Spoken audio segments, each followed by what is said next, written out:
Oi, sétimo ano, tudo bom? Estamos agora entrando no terceiro capítulo do livro, né? Vamos falar das regiões naturais do Brasil. Vamos falar dos domínios morfoclimáticos. Então, para isso, a gente tem que entender o que é região, né? Região é uma área dotada de características próprias, que faz parte de um espaço, né? Um espaço maior. No Brasil, nós temos 5 regiões, que são Norte, Nordeste, Centro-Oeste, Sudeste e Sul. E essas 5 regiões, elas possuem os domínios morfoclimáticos. O que são domínios morfoclimáticos? São áreas onde os elementos naturais se assemelham.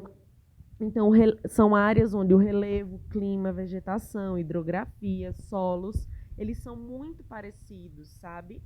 E por eles serem tão parecidos, eles foram agrupados em domínios morfoclimáticos. Então, como a gente pode ver aqui no mapa, ó, domínio amazônico, que é o primeiro, domínio do cerrado, mares de morros, caatinga, araucárias, pradarias, faixas de transição.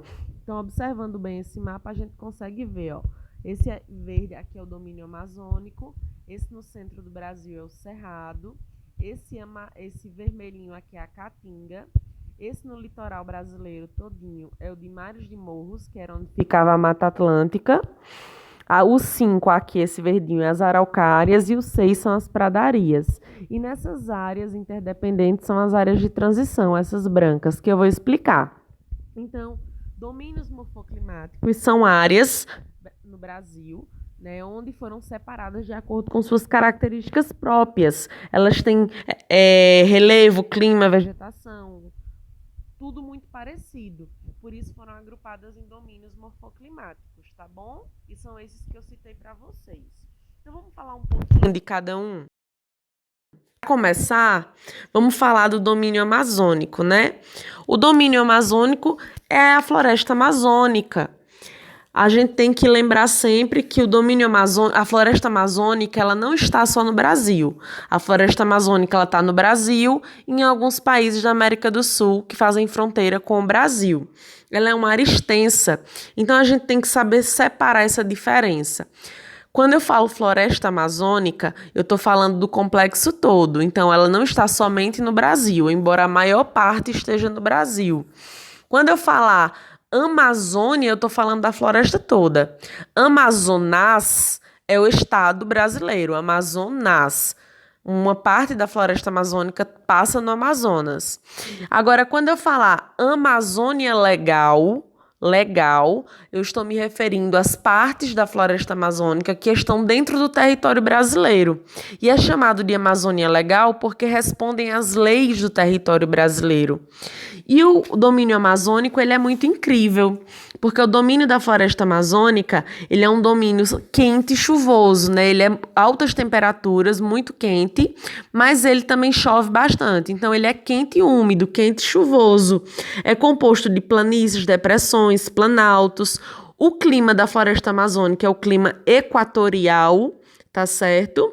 É um clima, como eu falei, quente e chuvoso, com uma rica biodiversidade de fauna e flora, muitos animais e plantas, espécies únicas nativas, uma elevada rica de rede hidrográfica, vão ter muitos rios.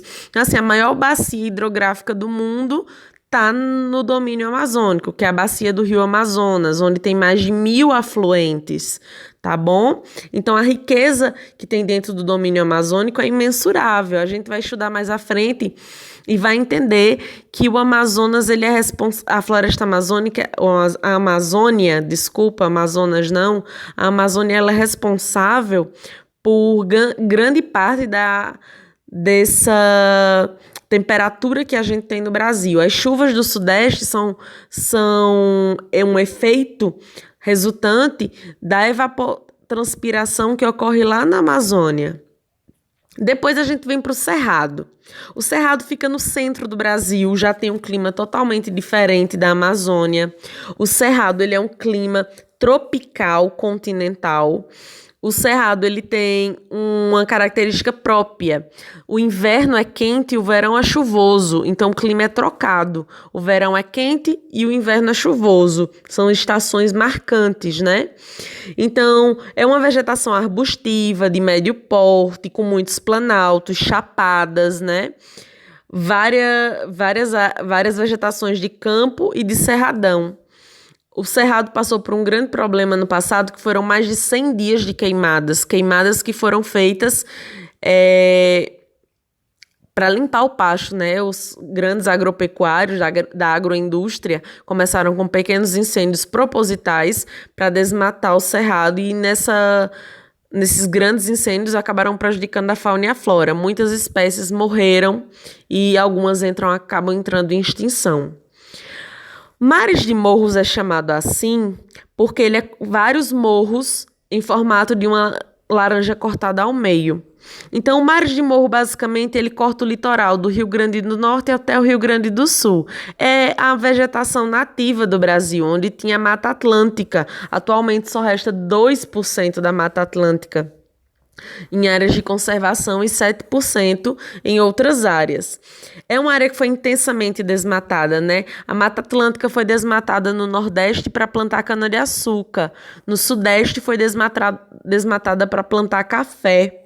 Então tem muitos planaltos, muitas serras. É uma área tropical, né? Composta por esses morros, parece uma meia laranja. E lembrem-se sempre que a Mata Atlântica, que também foi, além de desmatada para a cana e para o café, ela foi desmatada para a construção das grandes cidades do Brasil, como Rio de Janeiro e São Paulo, né, os grandes complexos. E chegamos na Caatinga. A Caatinga é a vegetação de onde a gente vive aqui, né? Do Nordeste brasileiro. A Caatinga, ela é uma vegetação quente, onde chove pouco durante o ano, as chuvas são menos, são muitas depressões e planaltos, o clima é o semiárido, muito quente e seco. As plantas são xerófilas, elas são plantas com raízes profundas que se adaptaram ao clima quente. Então, as plantas da caatinga, como o cacto, as xerófilas, elas conseguem armazenar no fundo, no caule dela, na raiz, conseguem armazenar a água da chuva, do período chuvoso, para poder sobreviver na seca. Elas se adaptaram a esse clima seco para poder sobreviver. Então, muitos arbustos, muitos cactos. E há áreas úmidas dentro da caatinga. Essas áreas úmidas onde chove mais, elas são chamadas de brejos. E chegamos nas araucárias, né? As araucárias estão no sul do Brasil. Tem até uma perto aí do colégio, que a gente vê de longe, está perto do açaí. Acho que alguém trouxe a muda e plantou. Mas as araucárias, elas são típicas do sul do Brasil. O clima delas são tropical, são vários pinheiros em formatos nessas araucárias que vocês estão vendo, e elas foram bastante devastadas, principalmente pela indústria de papel e celulose. Foram desmatadas para fabricar papel. Então, hoje em dia, resta 2% dessas florestas de araucárias no sul do Brasil. Aqui a gente chegou nas pradarias, que também são chamadas de campos ou de pampas.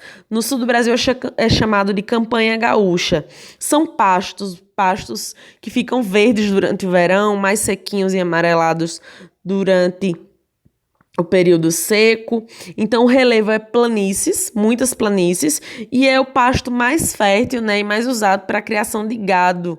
Então o Brasil usa muito, a Argentina também usa essas pradarias para plantação de gado, para o gado ficar livre, né? A criação de gado extensiva. Então, são os pastos mais bonitos que tem, muito verdes e também amarelinhos no período mais seco. O clima é subtropical. O clima é o clima mais diferente do Brasil, o subtropical, que é um clima que é quente, mas no inverno ele chega a ficar frio, podendo nevar, tá bom? Então, essas são as pradarias.